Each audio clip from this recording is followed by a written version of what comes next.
Oke, setelah kita login dan masuk ke Office 365 atau Microsoft 365, kita perlu masuk ke bagian admin ya.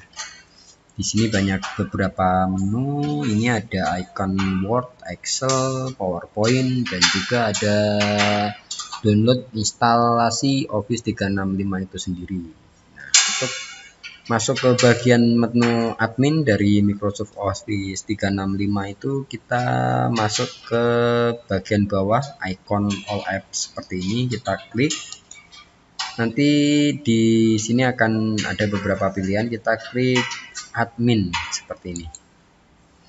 Oke, setelah admin tampil dengan tampilan seperti ini, kita yang perlu lakukan adalah menambahkan domain agar kita bisa manajemen email dan juga user. Nah, kita show all ya, show all di sini. Kemudian di bagian show all ini kita masuk ke bagian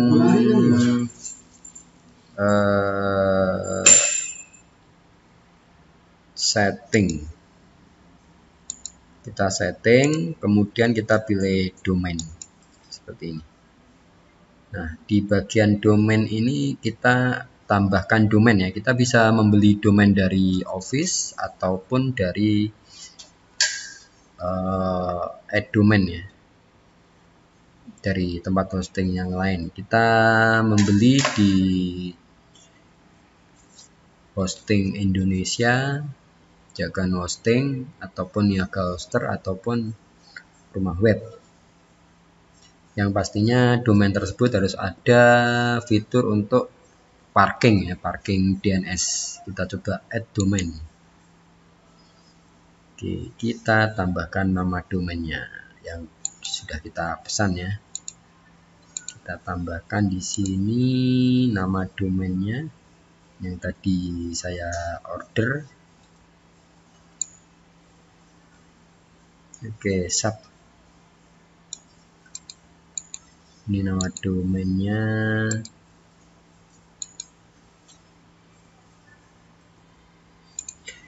Nah, kita tambahkan nama domainnya, use domain, kemudian klik tombol use domain. Nanti kita diminta untuk menambahkan TX dan juga MX ya. Kita klik continue ya. Di sini kita pilih add TX record domain DNS record ya. Kita klik continue. Nah, di sini ada yang harus kita tambahkan seperti TX value dan juga TTL. Kita tambahkan di bagian TX value. Kita masuk ke bagian hosting, kita pilih name server. Kemudian setting DNS seperti ini.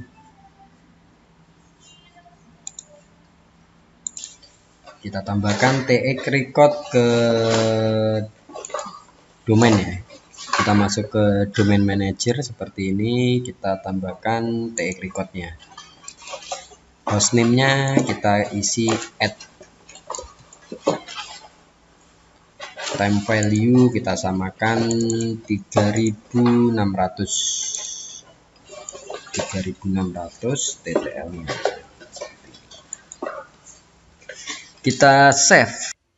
Setelah kita menambahkan TX pada DNS di hosting, kita perlu menambahkan MX dan juga CNAME. Ini keperluannya untuk kita saat membuat email dan kita untuk pengiriman email. Di sini nanti domain yang kita buat akan langsung otomatis tersinkron dengan cloud hosting Microsoft 365. Jadi kita menggunakan fitur untuk add email ataupun add exchange, menggunakan fitur-fitur yang ada seperti Office atau apa, lisensi, nanti pakai email yang kita punya seperti yang kita bikin, misalkan nama domain.com, emailnya test@namadomain.com, nanti semuanya akan seperti itu lisensinya. Jadi kita bisa mengakses email-email tersebut. Jadi setelah kita tambahkan seperti ini, nanti klik continue aja ya, klik continue. sampai prosesnya itu selesai verified-nya. Jadi seperti ini, domain setup is complete, seperti ini berarti penggunaan ataupun setting hosting, setting domain di Microsoft 365 Admin Center itu sudah bisa digunakan, dan kita juga bisa langsung create email, create group, atau create role di beberapa fitur ini. Kita bisa ngeliat nih fiturnya, user, email, atau yang lain. Kita bisa juga integrated dengan Azure Endpoint Manager dan juga Complaint. Nanti juga akan kita jelaskan bagaimana cara menggunakan SharePoint ataupun menggunakan Office yang terconnected dengan SharePoint. Tapi di video setelah ini ya, karena durasinya cukup panjang untuk setting domain di Microsoft 365 sampai di sini dulu. Sampai ketemu di tutorial video berikutnya. Nanti akan saya jelaskan bagaimana cara menambahkan email dan cara membuat grup di Microsoft 365 Admin Center. Sekian, terima kasih. Sampai ketemu di tutorial video berikutnya.